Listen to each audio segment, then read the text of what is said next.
Here is how to comment during the Frankly Speaking show. On your computer, look to the right of the video. That's your live chat hub. Click the Say Something box at the bottom, type your message, and hit enter. Boom, you're live. On the mobile app, it's just as easy. Tap the live chat button right under the video to open the window.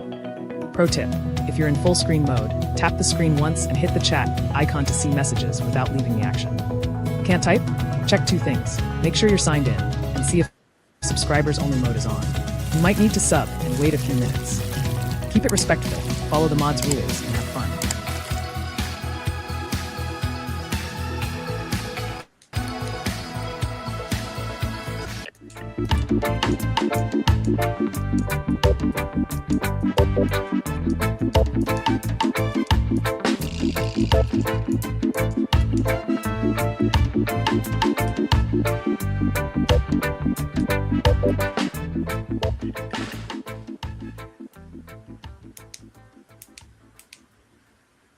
Good day. Food. Frankly speaking, we need it every day. They say it's medicine. And yet in Jamaica, as in various parts of the world, many people can't afford adequate food. In our case, frankly speaking, local food production is erratic and inefficient. And price movements are erratic too. Vegetables such as tomato and cabbage that sold for $50 and $100 a pound 3 months ago are selling now at over $300 and more a pound. With Hurricane Melissa, and since that, food production has taken a big hit in Jamaica. The last 2 quarters showing production down 17% compared to a year before, frankly speaking. And why are food prices so high? If you can see the food at all in the markets, why are the prices so high? Limes are non-existent. Yellow yam is $500 to $700 a pound. We could go on. Imported avocados. Pears are in the market, imported. We have 2 people here who spend their time and professional training in different ways in dealing with food. We welcome them, Dr. Donna Morrison from Guyana and Dr. Marva Hewitt from Jamaica. More about them in a little while. But I need to tell you that before the close of the program today, frankly speaking, I feel compelled to say a few words about the Minister of Health, Chris Tufton, and his pleasuring, let's say that, about which I'm sure you're all aware. And just in case you haven't seen the video, we'll give you a taste of it. Thank you for joining us today for the Frankly Speaking Jamaica Podcast, episode 223. We invite your comments and questions. You may attach them to the channel as directed at the start of the program. Welcome to Winnie Anderson Brown, panelists. Desmond Richards is not with us today. So we're going to go to our guest directly now. Dr. Marva Hewitt is an environmental health practitioner. She's a food safety trainer and auditor with over 30 years experience across private industry and government sectors. She's also managing director of the Food Hygiene Bureau. Dr. Donna Morrison is a lecturer at the Faculty of Agriculture and Forestry in Guyana. Her major areas of teaching and research, and she has done a lot of work all over the world. Her major focus is on post-harvest technology and food safety. Both of them will be speakers at a conference on food security and sovereignty in St. Anne, Jamaica, September 9 and 10. May I ask you, Dr. Hewitt, to briefly tell us what is food security and food sovereignty, which we hardly hear about?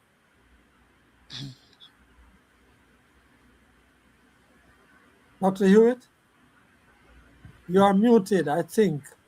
Yes, I saw that. Yes, go ahead, please. I was. Sorry about that. Food security is when people have, it's defined really by the FAO as when persons have physical, social, and economic access to sufficient, safe, and nutritious food, right? That will enhance their health, healthy lifestyles, right? So that's and their dietary needs. Okay, so that's food security, and food sovereignty is when we have more than enough, right? It's defined as sufficient for all persons to be able to afford food, and it's built on 7 pillars. We'll look at those later. But Okay. food sovereignty is something that we want to reach in Jamaica, but we're not even there with food security, right? At the moment, we have a high percentage of our people who are still insecure in food. Okay. Dr. Morrison, we are told that Guyana is the only country or one of the few countries to achieve food security. Is that so? And what is the food situation for the people of Guyana? Good afternoon, and thank you for having me. Yes, Guyana has been able to achieve food security because we are able to have food production and to provide food for our country, in all the 7 food groups. And therefore, we have enough fruits, we have enough vegetables, and we also have enough meat to provide for our residents in our country. So that has come about how, Dr. Morrison, and you say, in other words, there are no hungry people in Guyana, or if they are, they don't need to be. Explain that for me. Well, Or if they correct are, they don't need to be hungry because we do have sufficient food and we do have sufficient arable land for persons to produce their own food, beginning from the farmers right up to the policymakers. They're all involved in producing food for our country. Okay, great. So, Dr. Hewitt, what is holding us back from getting there? And are we a long way away? Well, at the moment, we have 55.1% of our people who are facing moderate or severe food insecurity, right? And that is a combination. There's a combination of factors that we know of, and some of them are, apart from the catastrophes that we're suffering back to back, we're just not planting enough. We've drifted away from the basics.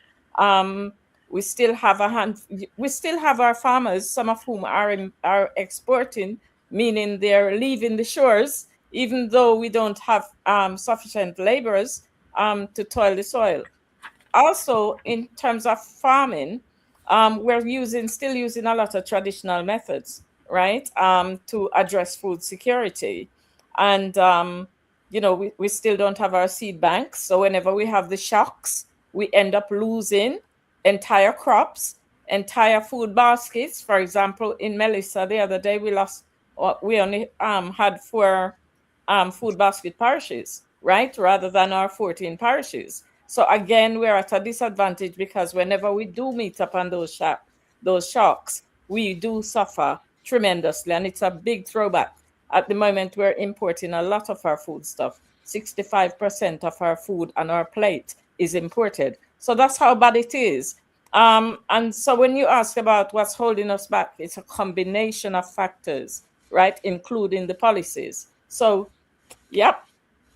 Yeah, All right. have a long way Let to me go. ask Dr. Morrison. Yeah. Dr. Morrison, how did you get there to food security in Ghana? Was there a path charted? Was there a whole program set out? How did you get there? Well, beginning in the post-colonial era, our government at the time had a political commitment for self-reliance in our population. And we had the Food, Clothing, and Housing Nation program started. And at that time, we endeavored to have every single household must have a garden, and that garden should be able to provide for the family. And therefore, there was a program where they provided seeds, they provided seedlings, we started to have nurseries, and therefore people were able to go to these nurseries to get their seedlings to start producing food. Apart from that, there was also the physical infrastructure, drainage and irrigation from the rice lands to the sugarcane farmers, and also for the persons who are endeavoring to do farming. There was also the financial commitment where there were banks that had a mandate to provide funding for farmers, and therefore they were able to go to the banks with the collateral and provide easier funding at better terms than the other banks. There was also the commitment to have the government ensuring that we have commercial production apart from subsistence farming. And so we were able to start from the ground up and achieve our food sovereignty.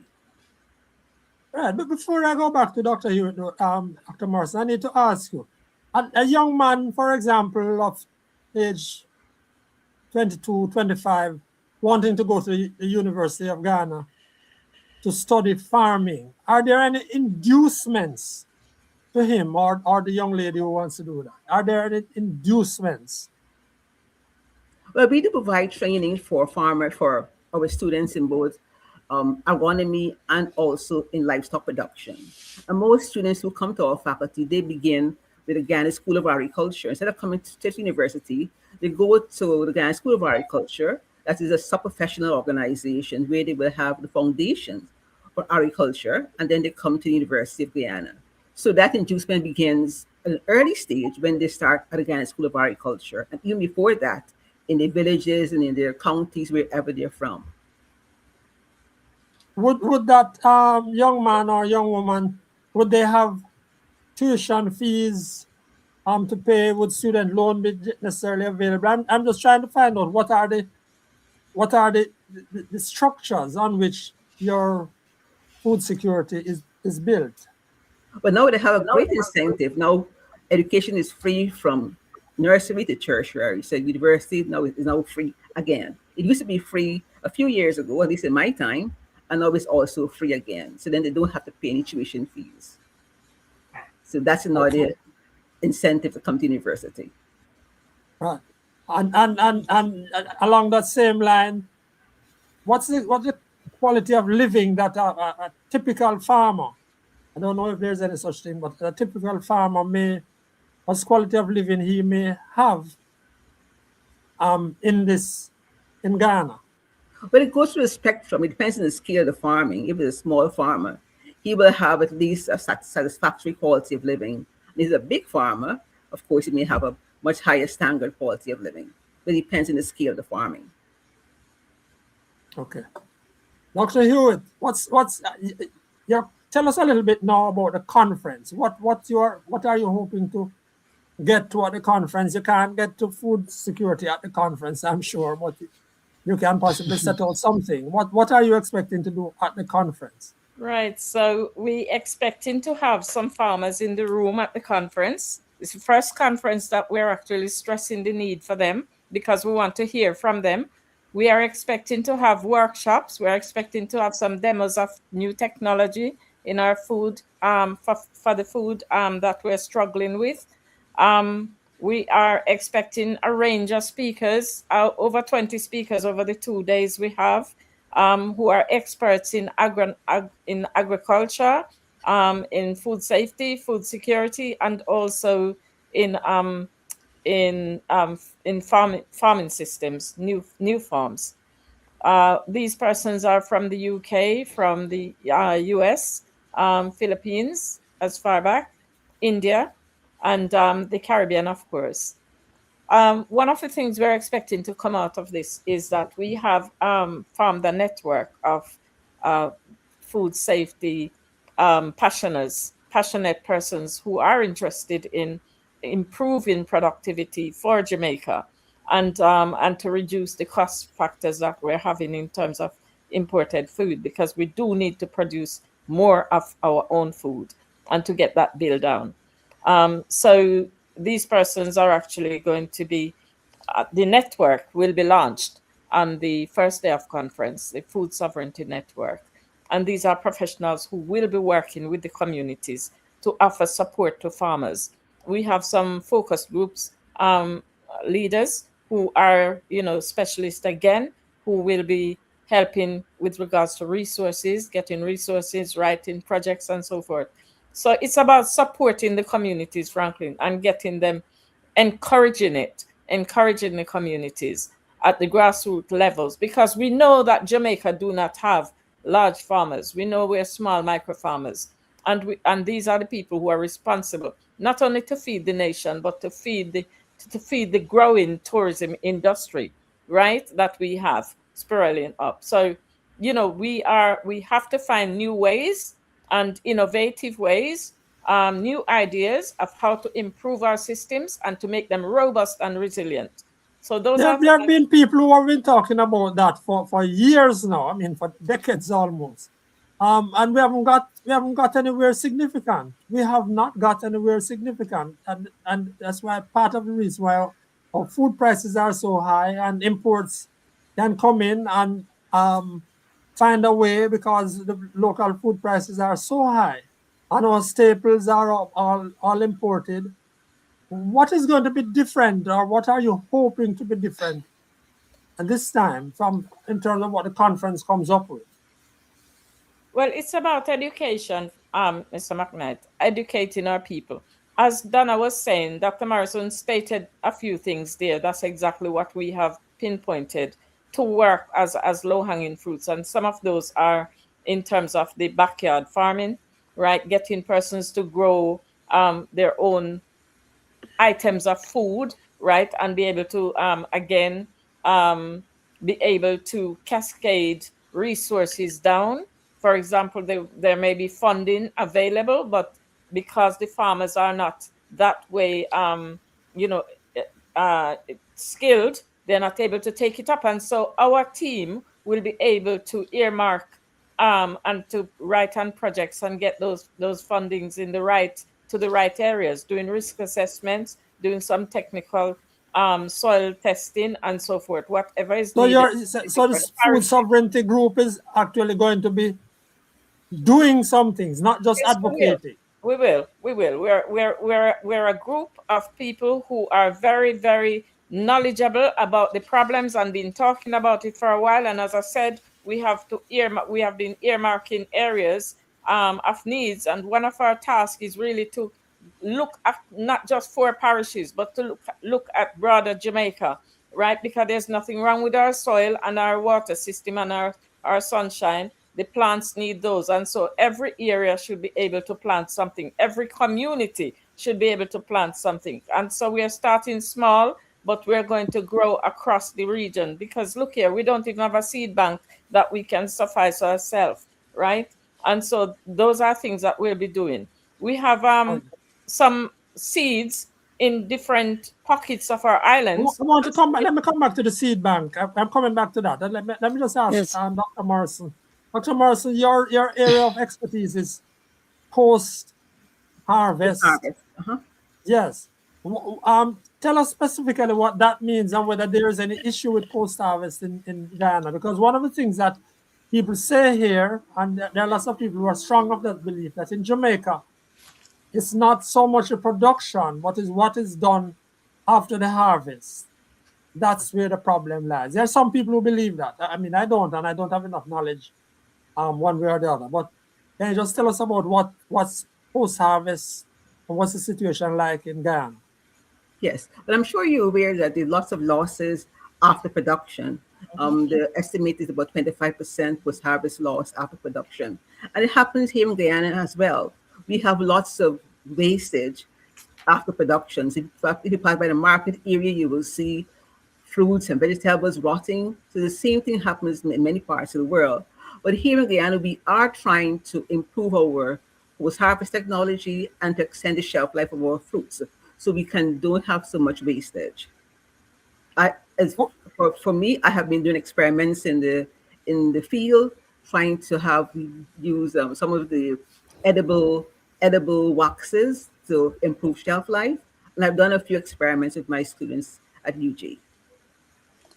Before we continue, Franklin, continue, let's acknowledge Joshua Levy, who said good afternoon before we started. Good afternoon. Hope you're still listening.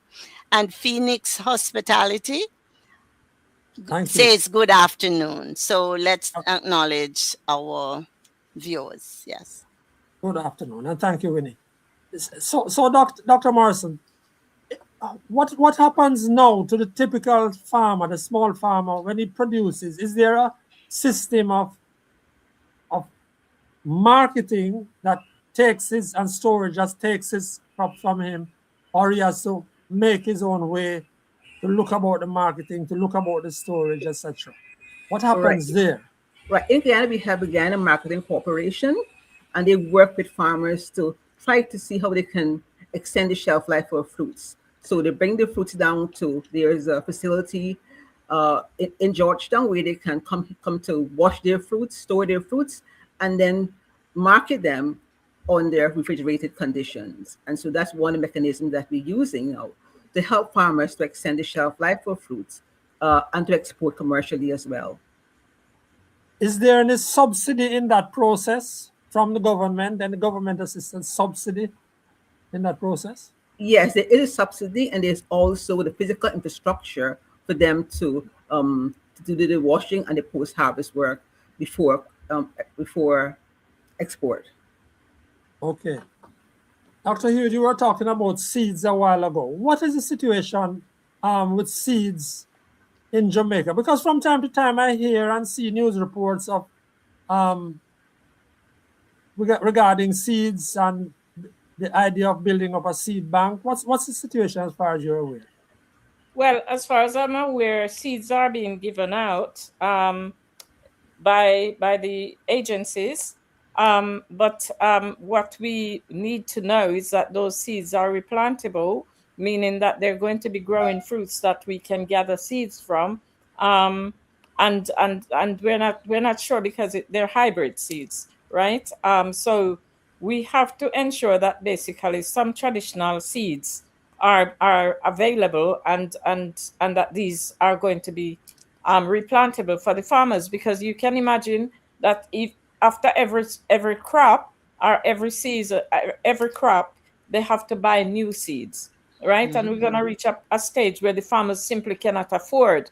They're already not generating enough income. So what will happen when they really have to buy those seeds? Yeah, rather than having the replantable seeds, be able to save seeds from previous. So we're waiting to see, right? We're waiting to see.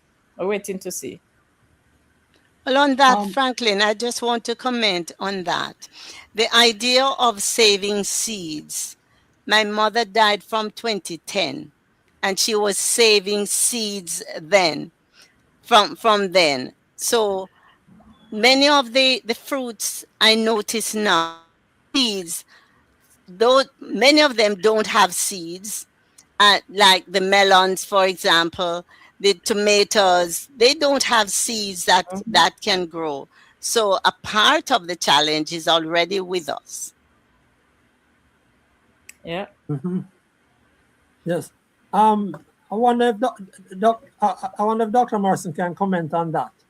Yes. The business of seeds and seed bank and using old-time seeds and planting back the seeds as opposed to what is happening now. Yes, we do try to have a seed bank here in Guyana. We have our National Agriculture Research and Extension Institute, and they have a seed bank. They also have nursery germplasm where they have plants that are that they cultivate in order to ensure that they have seeds for the future. And so we have mechanisms in place to ensure that we have seeds. But of course, we do recognize that there's a challenge with having plants without seeds, and that's the bread that do not have seeds. So in the future, we will have a challenge getting being able to cultivate our crops once again. Yes. Dr. Morrison, I'm wanting to place some of our practices, and I'm not asking you to comment on those practices, but I'm trying to place some of our practices in the context of what might be happening in Guyana. For example, suppose as a CARICOM national came to Guyana and felt that there was a shortage of a particular food type or vegetable, or let us say, shortage of any particular food. But in this case, let's say potatoes and let's say chicken meat. And I felt that I wanted to import those to supply the local market. What would I do and how successful would I be? Well, there are organizations that you have to go to in order to get your import license. And they will have to provide you with that license. And they will be able to evaluate whether we do need that import in Guyana. And if we do need it, then they provide you with the license. But there are organizations that they can go to in order to indicate that they want to import a particular fruit or vegetable or meat item. And do you have those gluts and scarcity swings that we tend to have in Jamaica? Do you tend to have those in Ghana after? I don't know whether they're after some natural disasters or what, or do you just generally have a level output? Well, we are not so much affected by natural disaster, but is it period festivities, the festivals, for example, Christmas time or Mashramani time, there's usually a shortage because, of course, most persons want to start using those items, and so that's when we have glut and also glut or a shortage. Dr. Hewitt, again with the seed bank policy, with nurseries policies and so forth. Are you satisfied that we are looking ahead enough in Jamaica to try to get that? I mean, I hardly hear the phrase food security in Jamaica. Hardly, or food sovereignty, worse. But are you satisfied that enough people in Jamaica are thinking about it and thinking about our food? What's happening, is that a combination of things are driving food insecurity, right? One of them is the inability to afford nutritious food. You may want to have some yam. For example, a lady said to me that she has diabetes, and again, that's a topic, right? Because that's nutrition driven, yes. That's lifestyle. She has diabetes. Her doctor had said, don't eat rice. But that's all she can get. She says, Dr. Hewitt, I can't even afford a hand of banana.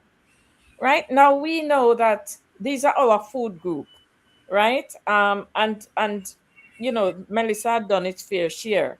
But before that, we were declining in those crops, right? Because we're not promoting those type of food as much as the fast foods. They're not promoting. How many times do we see you turn the TV on and you're seeing, your pumpkin and your bananas, and you're encouraging persons to eat these because they'll reduce the risk of so and so? No, we don't, right? No, but there's a realism that the woman was telling you about. Of course, she cannot afford the foods. Cannot afford it. Particular and it is foods. True. Yeah. And the imports, as I pointed out much earlier, are cheaper. They are. To buy a pound of flour is much cheaper than to buy a pound of yam, right? And you're going to get much more out of that pound of flour or pound of rice than you could get out of 2 pounds of yam. It's a very serious situation. But Winnie, can you that's you highlighting? So Winnie, can you take those? Yes, Keith Wedderburn. He says lack of coordination among farmers, insufficient support and coordination from the relevant agricultural authorities, weak connection between farmers and guaranteed markets. And he continues to say high input and production costs, limited access to financing and agricultural technology. And he goes on, the fundamental question we often tell Jamaican farmers, I hear an echo, to produce more, but perhaps we should be asking, and he continues, produce more for whom? Using what resources? At what cost?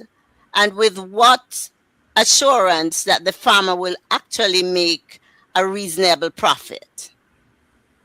That's Thanks, Winnie. Dr. Morrison, I want to see if you can. I know you're specific here, but I wanted to ask you if there is anything that you can tell us about the financing and agricultural technology availability in Ghana. I think you did mention something about a bank or... Right. Well, recently we formed once again a bank for our farmers and producers.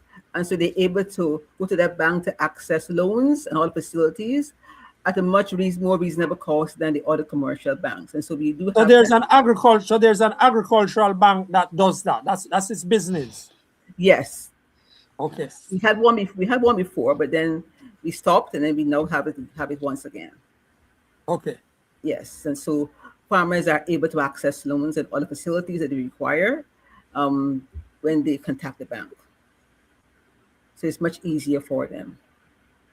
And on the technology side?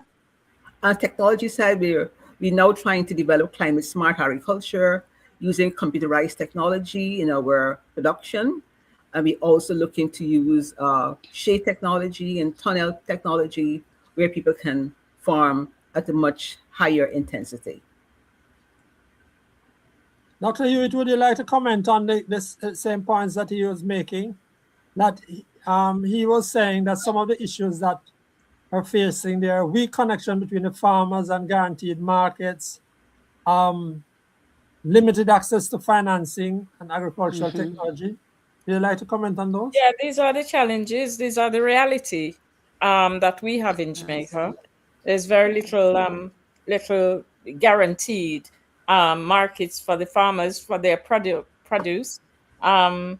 And, even they speak about glut, but there's no, in my opinion, it's not really glut. It's the fact that we don't have the systems, right? The value chain is just not there because we just all over the place with our things. We're not focusing on agriculture as we should and feeding our people as we should. I think a lot more needs to be done in terms of even the policies, the import policies for food and for seeds and so forth, because if we were looking seriously at concentration into certain areas, then we would get it. There are projects that had been started to feed communities, and those work very well.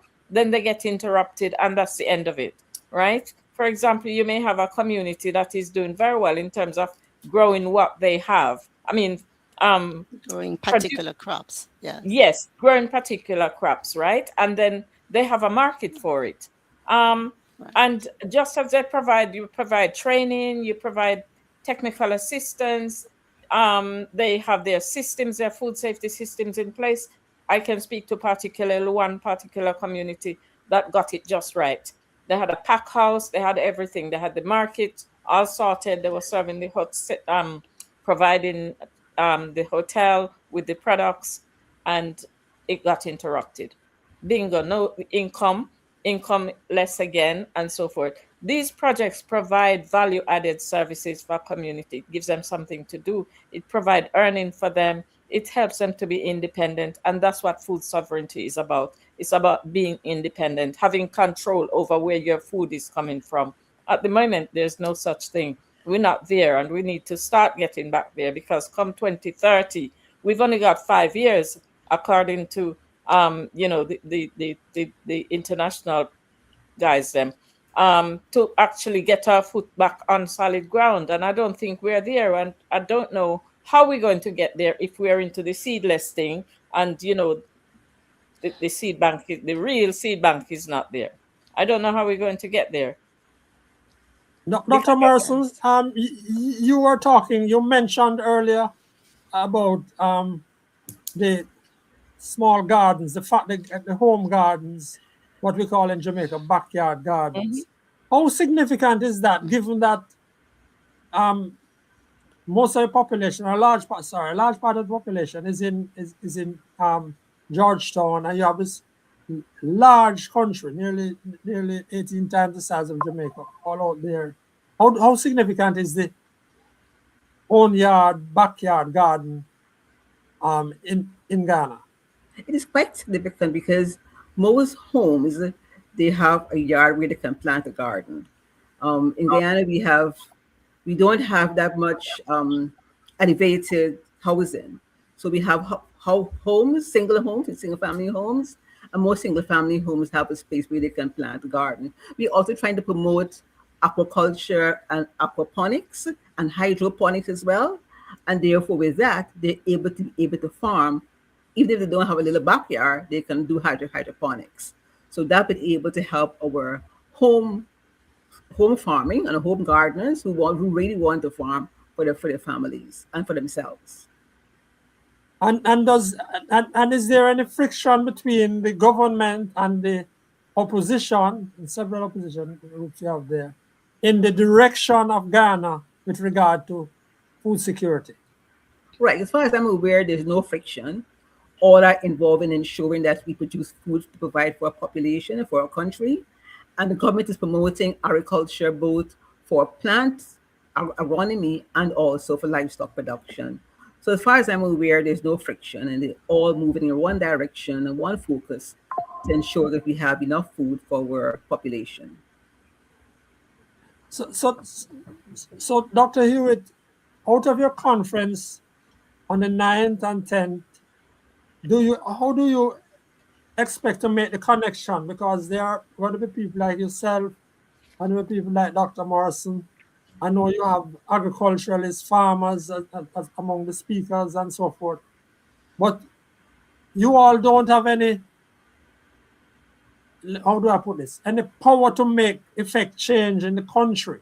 You might come up with lots of ideas. You might pick up some ideas from Dr. Morrison. You might pick up some ideas from professors I see you have on the thing.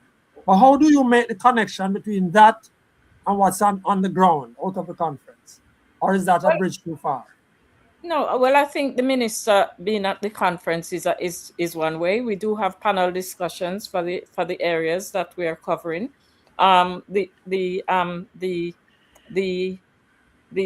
technologies that Dr. Morrison has spoke about, the initiatives that Guyana has used, we have those in the making. We have been on that journey. We're just not penetrating them.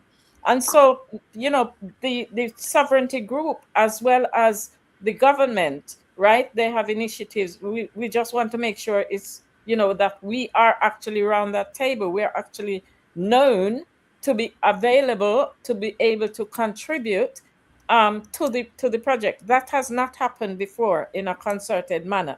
And so that's the difference between past conferences as well as this one. We also have movements like JOAM there, which is the Jamaica Organic Association movement. We do have that. We do have, Keith, the gentleman who was here a minute ago. We do have him. So what about? Yes, we do have. Yes, there are some very great. There are some very good organization on board. We want to make sure that Jamaica actually have a system and we work together to achieve that. I think the government wants to do that. They want to do the right thing. They need the private sector initiative to back, because I don't think government on its own have been able to do that. Dr. Morrison have spoken about this cohesive approach that needs to happen.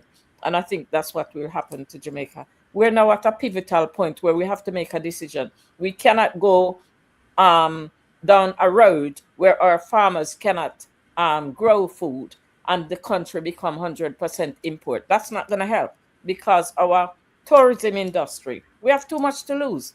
Our tourism industry come to Jamaica because of the food. Part of their biggest thing is about the food. They love their food. They love their jerk. So we have to have our spices. They love the bami and the saltfish and the ackee and the breadfruit and all those things. That's what Jamaica is about. And so the tourism industry, I believe, will actually help to drive this program of food sustainability that we need to get on. I also believe that the gap between the hunger and those who have is going to get much narrower, because persons are going to be encouraged to plant backyard as well as the schools are planting and so forth. So there's some projects going on. All those areas that Dr. Morrison had highlighted, right? They are here in Jamaica. They're just all scattered all over the place. And so the conference will actually help to cement some relationship between, the ministries and actually the sovereignty team, the technical team, which is here. Well, you are taking on a very major task And as I said earlier, we have heard discussions on all aspects of agriculture in Jamaica, and very many aspects of agriculture in Jamaica. And for some reason, we still have an inefficient system. Is it a cynical view to take that even after you get good input from your conference speakers like Dr. Morrison and the whole range of them you have, that we're going to still be at a spot like this? In other words, I'm just still trying to find out what is it that's going to jolt us away from this space of stasis, from this space where so many of Jamaica's former crops you can't get gungo. That's a different conversation, Franklin. That's Right, a different conversation. That's a different conversation, which we'll have another time, right? What we're saying is that 2030 is around the corner. Every country have got to have a defined system for managing their food. We will not be any different. Jamaica have a mandate. They must produce and they must feed their people. What the quality of the food is what we should be concerned about. It's not whether we'll feed our people, right? It's how we feed our people. Say that again. The quality of the food, which will drive the safety of the food, is what we should be concerned about. But I don't think it's going to be a production thing. I think we will be able to grow food, right? But what is food? So, that's a different conversation. And some of it will be discussed at conference because we do have some topics that touch on that. We have one young lady from the UK, and she'll be speaking specifically to Tanzania situation and policies in the UK. We do have a number of speakers who we have a Dr. Bizwas. He's coming in from the US, and he's going to demonstrate the hydroponic for ginger, turmeric, sweet potatoes, and some of our staple crops, right? That he's got an entire farm on these, and hydroponics is quite a big thing. It's a quick way technology, and it's relatively simple, right? And persons can put it up in their backyards and feed themselves. The point I'm trying to make is this. We want to understand why and how we can get back our gungo and our red peas and stuff, because it is here on our plate, but from different countries, and there's no reason for that. Yeah, these will be discussed at conference. There are panel discussions, there are live demonstrations, there are expert sessions, and so forth. It is a packed 2 days, and I'd encourage everyone to just come and understand not just the new technology, the policies and all those things that drives food processes and food systems, and is pushing us into a new direction. Yeah. Dr. Morrison, I want to get you, because you did mention hydroponics earlier on. Can you tell whether this is something that for ordinary people who want to have a backyard garden, for example, is that something that you all help to teach people there? How do you deal with a piece of technology like that in Ghana? Yes, we do have some training organizations that will teach persons about it. And even at the University of Guyana, we have classes where we teach persons about hydroponics and also about aquaponics. Hydroponics is growing plants in an environment where there's no soil. And so you can use different substrates. And because you can use different substrates and you can focus on the plant and trying to give the plant the nutrients that it needs, then you're able to plant in a safe manner and a plant where you can intensify production. So instead of using the soil, you add your nutrients directly to the plant, and the plants grow, and you're able to get more plants in a shorter space of time. Yes, and just tell us a little bit now, Dr. Morrison, about your Faculty of Agriculture, in the context of the overall agricultural policies in Ghana. How does that fit? Right. Good. At the Faculty of Agriculture, we have programs at undergraduate level, also at the graduate level. At the undergraduate level, we have students can pursue studies in agronomy, in livestock management, in also, we now introduce a program in entrepreneurship. At the master's level, we have options in agronomy and also in livestock production and in the food science. There's a minor in business and also a minor in I remember later. Yes. So we do have undergraduate and graduate programs. In a larger context of things, we provide training for our nation in agriculture at a tertiary level. Before entering the University of Guyana, there is a sub-professional school, the Guyana School of Agriculture, and that's our major entrance for our faculty. And the last thing I wanted to ask you there before I get back to Dr. Hewitt on students, last thing I wanted to ask you there is a young woman again leaving university with a degree, but he has no land. What happens to such a person? How does he manage? Well, if that he has person knowledge, he can go and get some loan, I suppose, but how does he manage? Right. If that person wants to get land, they can approach the Ministry of Agriculture with their proposal, and they can also approach other agencies with the proposal, and they're able to, well, if successful, they can access land. Well, I hope that the people at the conference can get a couple of specifics from you, Dr. Morrison, and encouragement from you with regard to how Ghana got there, and your process and your agricultural faculty as well. Dr. Hewitt, students, you have been talking about several aspects of agriculture, but are you going to be having students in the room, students and teachers? We do have some agricultural institutions in Jamaica. Mm-hmm. How are you hoping to engage those? Right. So we have been reaching out to the schools, and we do have a number of them who have already registered because they have the school farms, you see. So they have the nurseries and the school farms. So they want to, there's a lot of talents going to be available at the conference from India, right? And also from the US. And these are professors in their own rights. Yeah, they are experts in farming systems and so forth. And there's going to be, they're available for networking and for building relationship. And one of the things we always do here, and Case is going to be there as well. I just saw them. Yeah, Case is there. We do have some primary schools there, right? From the rural areas who are there. They're very keen because they want to have best practices, not just in theory, but they want to help the children to learn best practices on the farms. Yeah.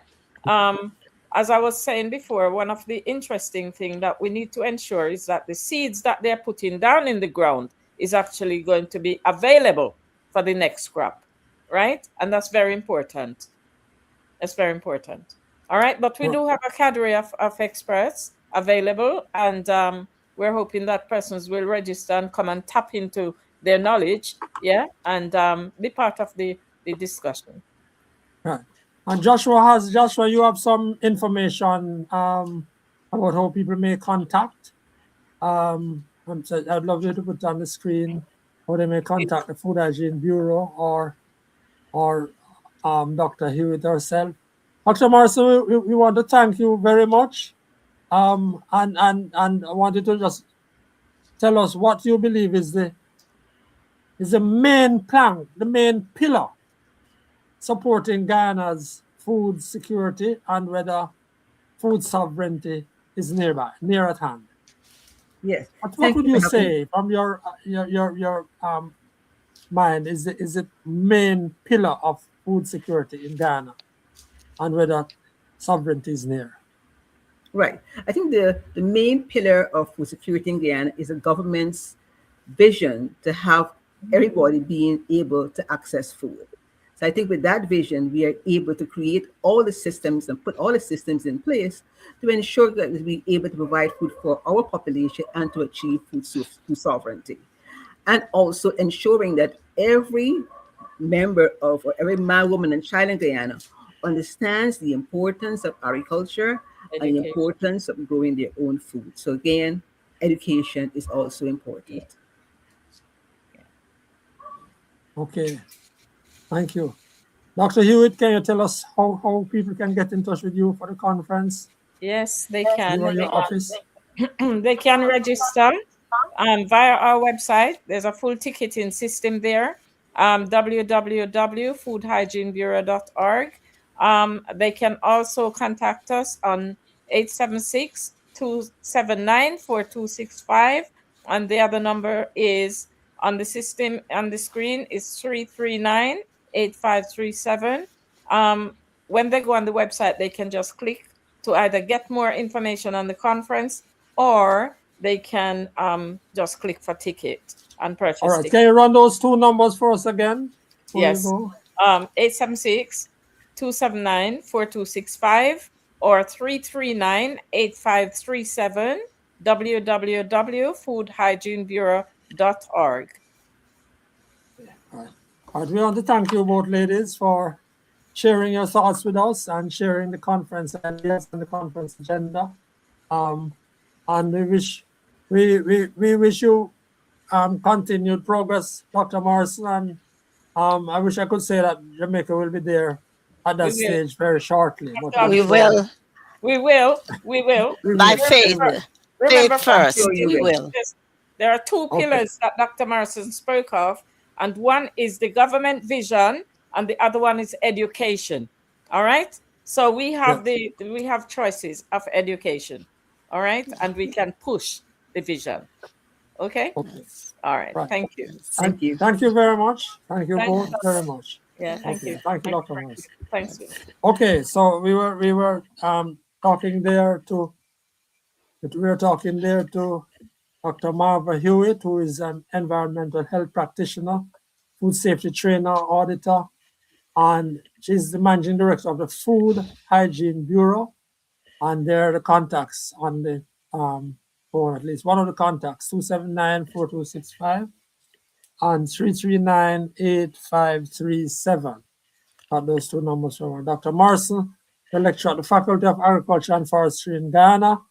They are considered, international bodies, Ghana is considered to be the first country to reach food security, or the country that has food security now. They shouldn't have any hunger. They have enough food for their people.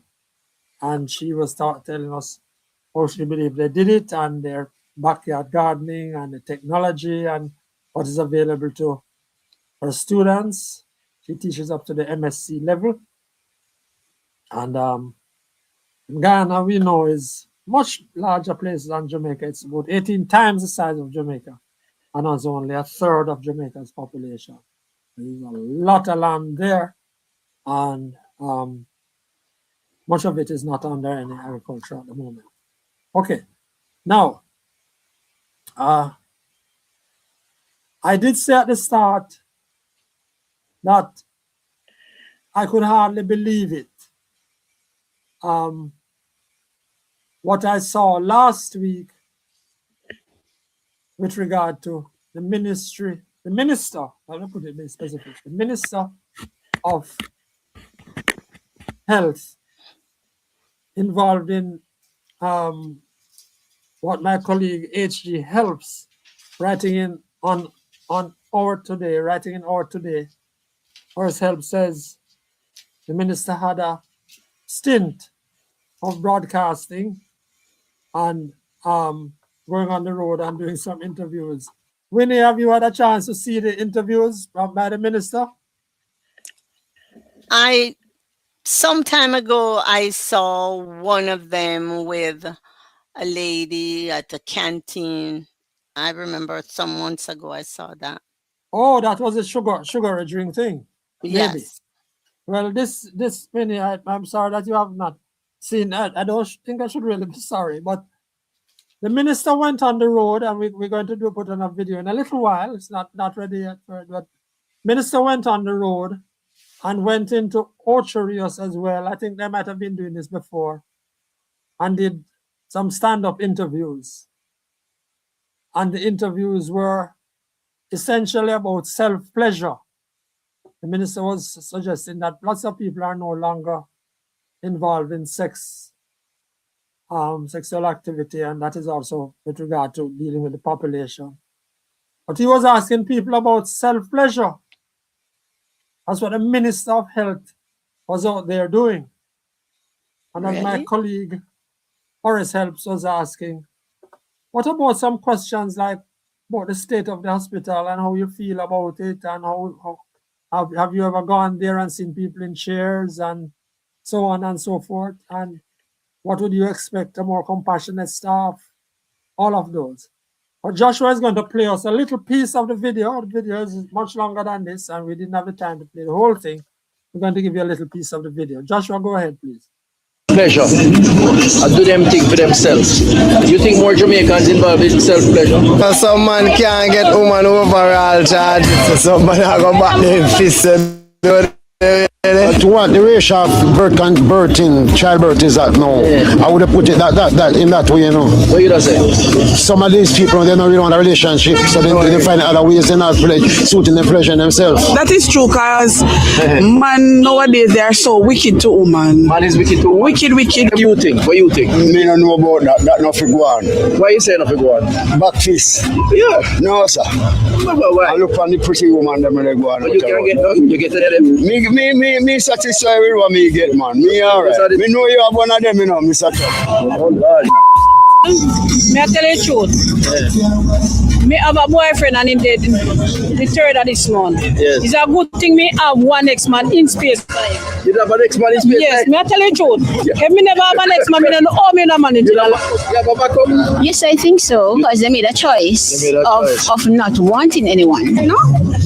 No. You don't think so? No, me have a husband. You have a husband? Yes. So Most people me associate with them have a husband, they have a boyfriend. Yeah. We don't have any man in Jamaica. you don't have any man? No. Me no man. Yes. Oh, okay. Man too, yes. Man should really, woman, pleasure, woman take responsibility. All right, Joshua was being extremely careful, and he didn't go to. It's out there. It's nothing against the Broadcasting Commission.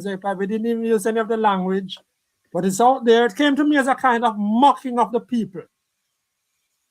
Christopher's self-pleasure and Vox Pop airing last week at a platform near you. It was more to me more than a puppy show, and I wonder above all who advised the minister to do that. You know, on that very morning that I saw that, a friend had called me earlier and alleged that they had killed his close relative in hospital. What he meant was that I was alleging that through negligence of the system, his close relative had died. And he mentioned some of the common narratives that we hear. When she was to do an ultrasound, there was no ambulance to take her to the lab, because hospitals don't have these proper labs anymore. You have to go back. When you asked pertinent questions about her neglect, there were no answers. And in the midst of that, Dr. Tufton has the time and effrontery to laugh with and share a woman's boast about the color of her sex toys. I don't know why Joshua cut that out.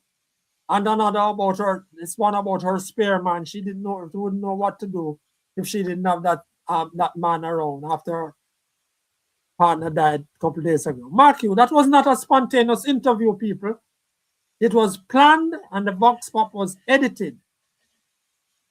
I won't tell you what they're calling the minister now. Well, the minister of what? I am not going to go. Don't tell us. I'm not going there. But I'm amazed that Mr. Holness keeps Dr. Tufton in the cabinet.